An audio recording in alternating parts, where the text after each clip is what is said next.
This is Grumpy SEO Guy, episode 140, rapid fire answers to questions from Reddit. You're listening to Grumpy SEO Guy, the SEO podcast that doesn't waste your time with nonsense that doesn't work. I'm the Grumpy SEO Guy, and I'm sharing with you the strategies that have helped me successfully run my SEO agency for the last 14 years. In this podcast, I'll be sharing my knowledge and experience, discussing tips and strategies, and trying to help you cut through the confusion that permeates this industry. If you listen to this podcast, you will know more about SEO than 99% of people on the planet. Ready? Let's get started. I'm the Grumpy SEO Guy. Let me tell you why I'm grumpy today. You know what? I'm not really grumpy today, but I have a lot of questions from Reddit to get through. So I'm going to get through them right now. Let's do some reminders really quickly. If you want to email me, hello@grumpyseoguy.com. If you have a complicated question and you want to set up a Zoom advisory call, you can email me at this address and we can talk about how to do that. Just email me at that address. If you'd like to support the podcast, you can do so at patreon.com/grumpyseoguy.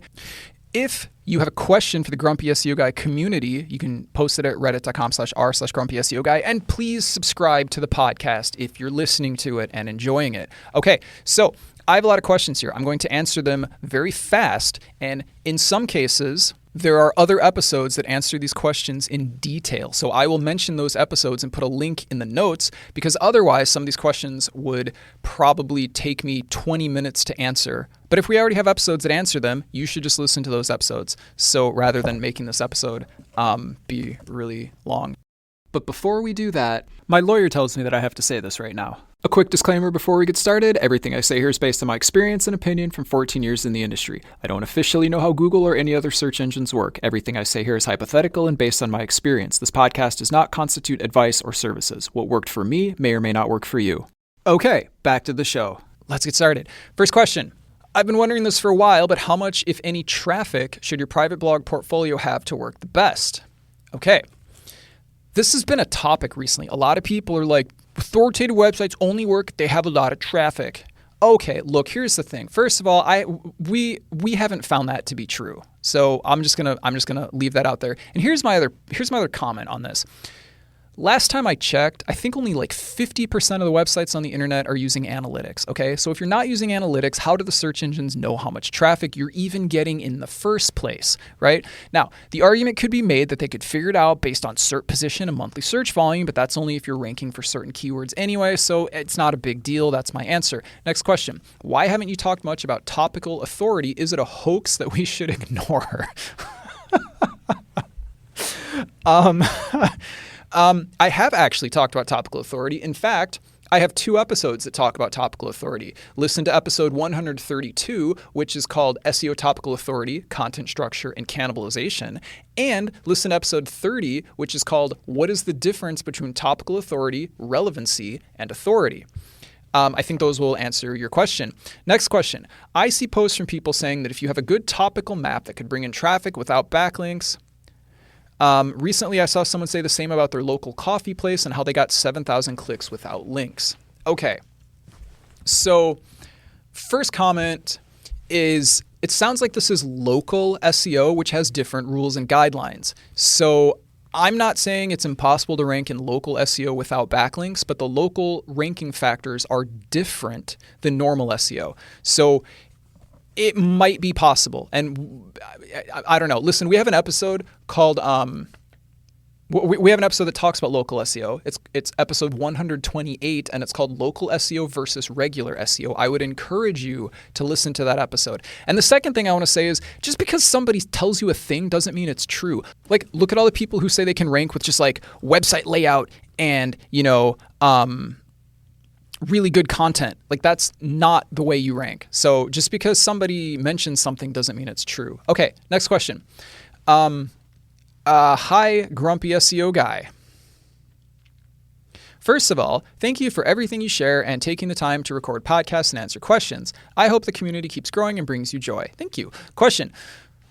Would you treat YMYL, that means your money or your life, client differently than other clients? For example, mental health or psychotherapy site, are there extra precautions you can take when building backlinks from expired domains or extra tips or tactics that you avoid or recommend? Thank you.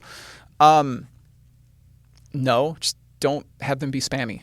That's like ultimately, it's harder to rank in YMYL, but the rules are basically the same.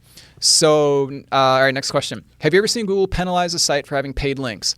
Yes, that's why we say don't do spammy SEO. In fact, this is one of the dangers of using public blog providers, okay? So, for example, we even have an episode about this. It's episode 131, the dangers of public blog networks. So really, generally, if a backlink service is publicly available, I would avoid it, and that episode explains why. So, yeah, actually, you know what? I'm just going to leave it at that. If you want to avoid getting penalized, you should probably avoid publicly available services. That episode explains what the other alternatives are and such. Okay. Oh, another question from the same person, I think. And what's the most efficient way to find reliable, decent link sellers who are not scammy? Yes, I've watched some of your episodes on this, but it seems like a huge time drain sifting out the scammers. So what's a good way to approach finding a couple of good backlink sellers? No, you're right. It is very hard. That's why we teach do-it-yourself or DIY on this podcast, because it is very hard to find good backlink sellers. I'm not really sure.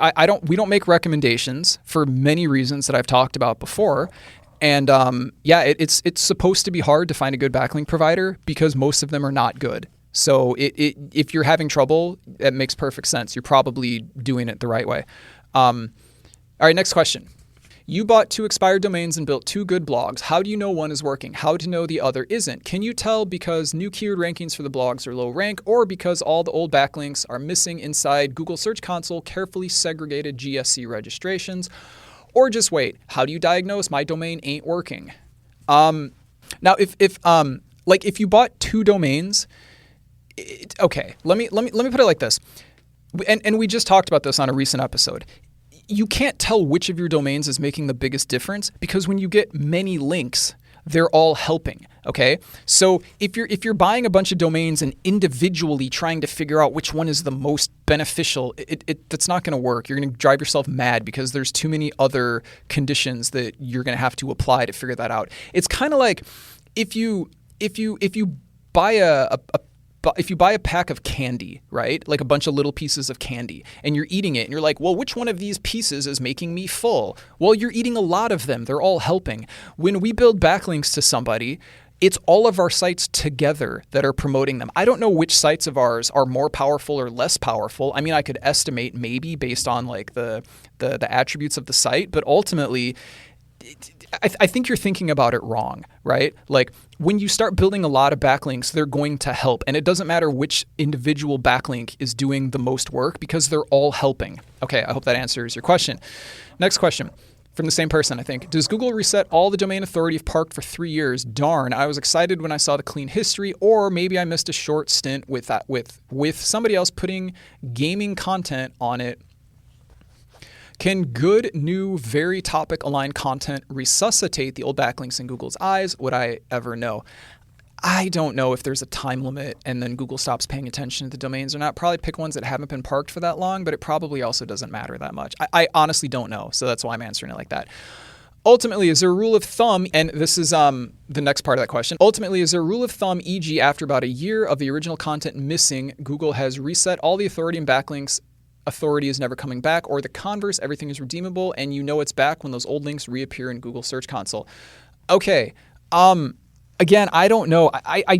You're overthinking it, and also you shouldn't be using Google Search Console on your private blog sites anyway. So buy domains with, I think a good domain history is more important than how long it has been parked. So but honestly, I don't know the answer to that question. I don't know if there's a time limit. Unfortunately, I don't know what to tell you. Okay, next question. Your point of view on how this new update to Google tracks impressions in Google Search Console. I have to imagine all the agencies that thought they were getting great performance with inflated impression counts are panicking now when they see that without authority, their optimization efforts are failing. Yeah, we never pay attention to impressions anyway because it's not really an SEO metric. Impressions is a factor of your search position and monthly searches. Nobody cares about I don't want to say that, but we don't care about impressions because it doesn't have anything to do with SEO really. The only thing you should care about is your rank. So ultimately, No, my point of view is that it doesn't matter to me. We care about we care about SERPs and your position. We don't care about what impressions says. And we have an episode that explains this. It's episode 35. It's called "If You're Not Tracking Your SERPs, You're Not Doing SEO." You should listen to that episode. Okay. We also have an episode 59, which is called "Traffic is Not an SEO Metric and What You Should Use Instead." Those will, I think, explain a little bit more. Next question, which I think is from this person: how are you handling competitors that are selling the entire alphabet, such as AEO and GEO? What do you say to your prospective clients who asked you about these things? Okay, those of you who have done SEO advisory calls with me probably know this, depending on what we discussed or depending on what we talked about, but we don't take clients who don't understand SEO. So if somebody thinks that like there's a difference between AEO and GEO or like whatever, right? Whatever AI SEO acronym you want to use. If somebody thinks there's a difference between that and regular SEO, we don't want them as a client because they're going to be difficult to work with. Okay. It's kind of like, look, and people disagree with me on this, and that's fine. But some clients just want SEO and they'll just buy anything. And if you sound all fancy talking about, whatever, dwell time and EEAT and other stuff that has no effect on ranking, you can still make a sale with that client, but they're probably not going to be happy with the results and they don't understand SEO enough to even mess around with that. So we don't want those clients. We're actually very selective in who we work with because we only want clients who, for the most part, we only want clients who understand SEO. That's fine. If that's limiting your available number of clients, it sure is. It absolutely is, and I'm fine with that because I don't want clients who just.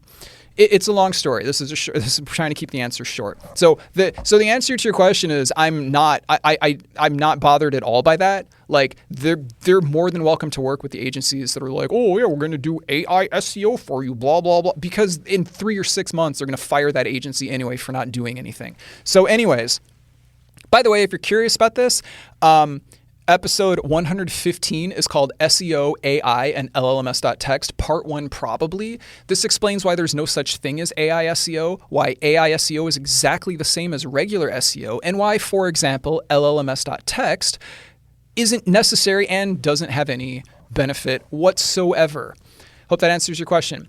Next question, which I think is from the same person, or from the same poster. New Google algorithm update focusing on local. That's not really a question, but I didn't know there was a new Google algorithm update that focused on local because we don't really do local SEO, but you're welcome to listen to the episode about local SEO, which is episode 128, which is called Local SEO versus Regular SEO. Okay, next question. Can you tell me why you think websites only have a limited amount of link juice to offer? You blew my mind when you talked about only sharing 10 outbound links per website, which, by the way, was a misunderstanding of something that I was saying in that episode. That's fine. Never heard, or maybe I explained it wrong, honestly. Never heard anyone else talk about that before. Not doubting you, in fact, quite the opposite. Just want to know how you came to this conclusion, what evidence you have, etc. So I'm just going to give you something to think about. Websites have a limited amount of link juice to give out. If websites did not have a limited amount of link juice to give out, then you could just rank as many websites as you wanted from the same website, couldn't you? And think about how that would modify the search results. So if you were creating the algorithm, I want you to think about what every website having unlimited link juice would do. Next question. Adult. I guess this person wants me to talk about adult. I have been saying I'm going to do an episode on gambling, adult, and pharmacy, but this is not the episode for that. I will say, though, I don't think YouTube allows those topics. So if I make this episode, it's probably only going to be on the podcast hosts, but I will mention that later if I do. I am planning on doing that. I haven't done it yet. Sorry for the delay on that one. Next question. Do backlinks to an individual page also impact the overall website?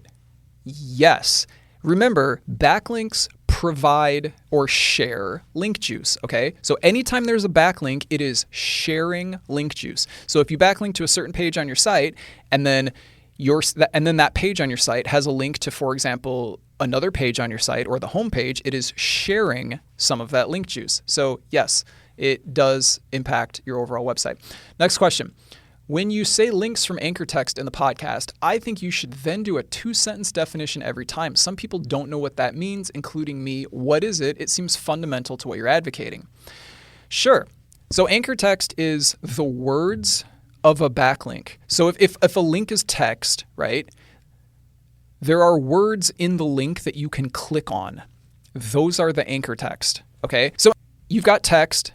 Some of that text is a link. Whatever the link says, that's the anchor text. So if you say click here, and click here is the words you can click on, this is your anchor text. I hope that makes sense. It's kind of difficult to understand for some reason. Like I could show you, but it's kind of like tough to explain for some reason. I don't know. I hope that answers the question. Next question. I want to learn how to do SEO. Do I have to know how to code? No.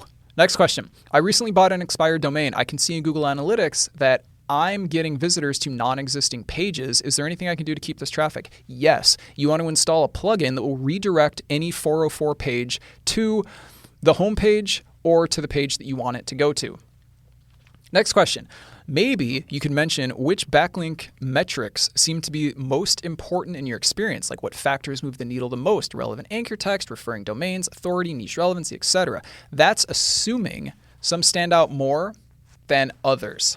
Well, you're kind of asking about backlink metrics, but then you're kind of asking about domain metrics too. Look, it's not so much about looking for certain metrics. It's about keeping away from the domains that have certain traits, right? So instead of looking for things like, a certain DR or whatever, what you want to do is not buy backlinks from or buy domains that have spammy anchor text. You want to not buy backlinks from or buy domains that have, links to gambling sites or links to pharmacy or adult, or who have a lot of backlinks from sites on the same IP address, or who have a high number of backlinks from a low number of referring domains, right? So I hope that answers your question. Next question. Besides the importance of GMB profile, isn't local SEO the same as regular SEO? Does the GMB profile even influence the actual website ranking? I think you mentioned you don't take local SEO clients. Is that because it's difficult to create natural looking backlinks for them in your PBN? So we actually have an episode that explains the difference between local SEO and regular SEO. It's episode 128, which is called Local SEO versus Regular SEO. But you're right, GMB plays a big role. So do reviews, and so does proximity. So proximity means how far away is one object from another object. So this is a local SEO ranking factor, okay? If the person is further away from your company when they search for you, okay, they are less likely to see you. If they are closer to your business, there's a higher probability they will see you. And you can't game that. Like, you can't manipulate that with SEO. So that's part of it's wrong to say we never take local clients, but we don't do it very often. So anyways, those three, like, besides those, it's kind of like local SEO and regular SEO are kind of similar, but with reviews, GMB, and proximity, it kind of like makes it a little bit different. Okay, next question. Is there any way to know in advance how much SEO I have to do, how many links, what strength, etc., to rank for a given keyword in a given niche? You can kind of estimate it, but it's a really long process, and I don't have time to explain it here. But ultimately, what you want to do is look at your competition, and you also want to remember that kind of precision is possible with paid search, but not with SEO. So this is why we say do some SEO and see if it's helping, and if it's helping, keep going, because you can't really know ahead of time with like total accuracy. Okay, next question. Why can't we ever see an actual example of a good, effective private blog portfolio? Great question. We just did an episode on this. It's episode 139. That's called Why Are There No Good Examples of PBN Sites? So a couple of reasons that I'll talk about now. One, if we shared a site, that site would never be able to be used for anything again because it would be labeled as a PBN, which means we couldn't use it as a PBN, and no one else could ever buy it and use it for their business because it would now be associated with PBNs. Number two reason, if we revealed an actual site, people would know who our clients are. That's bad. And a third reason is if I were to reveal a PBN site, everybody would copy it, and then you'd have a bunch of PBN sites that all look exactly the same. That episode that I just mentioned explains more. That's the reason. Next question. Isn't there some middle ground between showing us an example and just vaguely saying build an authoritative private blog portfolio, like examples of topic structure, content creation process, etc.? Yep. In fact, I would recommend you listen to episode 5 because we explain it in there, and episodes 3, 4, and 5 will explain the entire process for creating a private blog portfolio. Next question. I bought an expired domain for its DR and decent looking backlinks. Once I flush out a blog from a clean slate and those existing backlinks start turning into 301s, does that somehow damage the DR? No, it shouldn't. If I'm seeing your question correctly, no. Next question. Have you ever heard of a footprint? Have you ever heard of footprint detection alarms because of reusing code? Have you ever been concerned about this? I'm hand coding and reusing a lot of stuff for layouts. Yes, that's why we say don't make your websites look the same. Next question. I'm creating my private blog portfolio and trying to index my newly created pages. I shouldn't submit any of those to Google Search Console tied to my Google account, right? I should only create a sitemap and assume Google will scan it on their own, correct? Yes, because if you use Google Search Console for your private blog portfolio, then Google knows that the same person owns all those sites. Next question. If you have any hacks or tips for finding valuable expired domains without having to spend $2,000, that would be awesome. Listen to episode 3. It explains how to do it. It shouldn't be $2,000, but costs are getting higher because people are realizing that this is how you do SEO. Okay, next question. What would be your bare bones tech stack to try and rank without wanting to spend on a PBN? Well, you need authority to rank. Authority usually costs money. However, I would encourage you to listen to the episodes. Episode 106, there are 4 ways to get backlinks. Here they are. And episode 49, the 4 ways to get backlinks.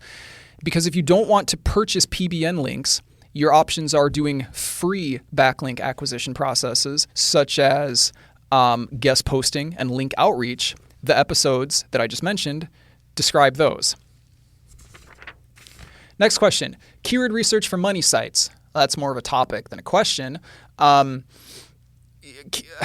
Keyword research is mostly competitor research, and it takes a long time. That's my short answer. Next question. Thoughts on a specific backlink method or series? And then this person mentioned a specific SEO person and a specific backlink method they have. Look, I don't know who all the people in the SEO world are, right?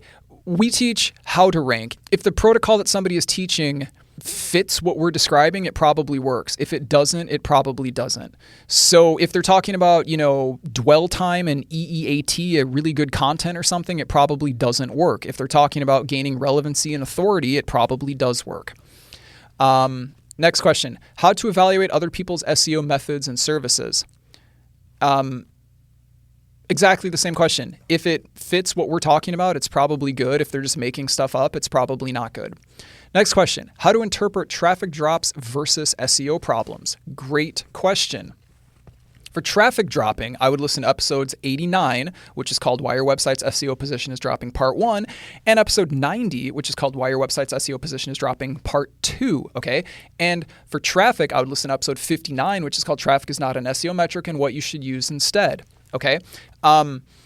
Traffic dropping is not necessarily an SEO problem.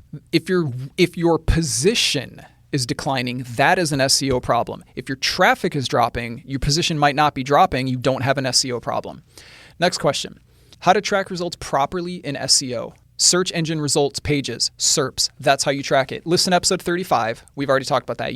Tracking your SERPs, your position, is the way that you track your progress in SEO. Next question. Favorite or essential WordPress plugin for SEO setups? So you need to identify the problems you're having and then come up with fixes for those problems. I'm not going to give you the names of plugins because then everybody would use exactly the same ones and everybody's PBN would be a copy of each other. But for example, one problem that you might have is you might have a bunch of 404 pages. So what you need to do is come up with a plugin that will redirect all of your 404 pages to the home page or the page that you want the traffic to go to. Next question. Using expired domains for backlinks under Google's newer rules. I'm not sure what newer rules you're talking about, but I think this question has to do with, there was an article that Google posted that was talking about people reusing domains, and the example was somebody bought a medical domain and reused it for a casino. Well, you're a casino. Of course you're going to have problems because nothing against casinos, but casinos might be a little bit stricter with SEO. So I think that's what they were talking about. Next question, how to build private blogs or PBNs naturally. I would listen to episode 5 because that explains, I think it's episode 5. That explains how to build and manage your site. Just make them look normal. Don't do anything spammy.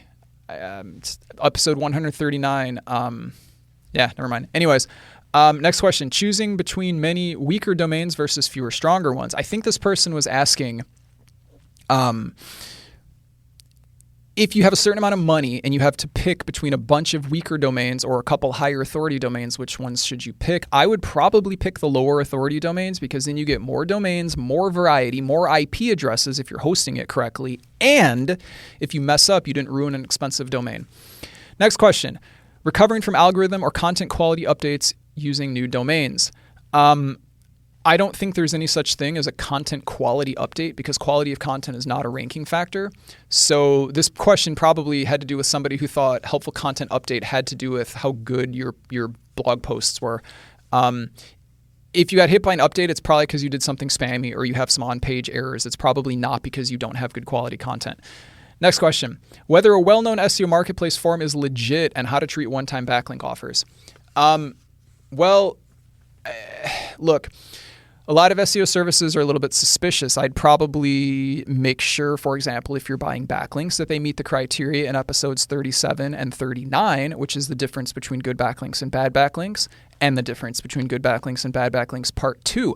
A lot of people listen to those episodes and they complain to me and they say, Grumpy SEO guy, I can't find anybody that meets all that criteria. That's right. You probably can't because most backlink sellers aren't doing a good job. That's why we teach do-it-yourself on this podcast. If you can't find a good service, do it yourself. Next question.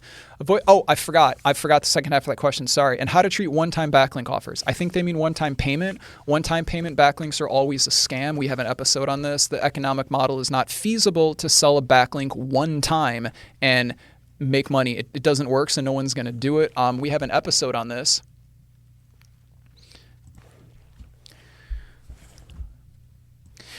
That is episode 10, which is called Why One-Time Backlinks or Lifetime Backlinks Are Always a Scam. A lot of people disagree with me on that too. That's fine. I would encourage you to check out that episode and see if what I say makes sense or not. It's up to you. Your money. Anyways, next question. Avoiding footprints in PBNs via themes or builders. Don't use the same themes on all your sites. That's footprint. Okay, next question. Backlink decay on expired domains and whether to build links to them. So yes, so sometimes when you buy a domain, it will lose backlinks over time, but that happens to all websites. That happens to every website. Look, websites get backlinks and lose backlinks all the time. It's gonna happen. Don't worry too much about it. And that is all the questions. I hope this was helpful. Let me know what other questions you have. And I hope this was a helpful episode. Thanks for listening. Don't forget to subscribe. And if you enjoy this podcast, please leave a review. It would really help the show out. I hope this episode was helpful. If you have any questions or want to suggest a subject for a future episode, you can contact me on Reddit. My username is Grumpy SEO Guy. You can visit the Grumpy SEO Guy subreddit, or you can email me at hello@grumpyseoguy.com. If you email me, please either whitelist my email address or check your junk folders, because I've been told that my replies are going into the junk folder, and it's probably because we're talking about things like SEO and backlinks, and I think those words will classify an email as spam. And if you want to support the podcast, because it's the best source of SEO information on the planet, and it's free, you can do so at patreon.com/grumpy SEO Guy. And I will talk to you later. You're listening to Grumpy SEO Guy, the SEO podcast that doesn't waste your time with nonsense that doesn't work. Join us next Wednesday for another episode.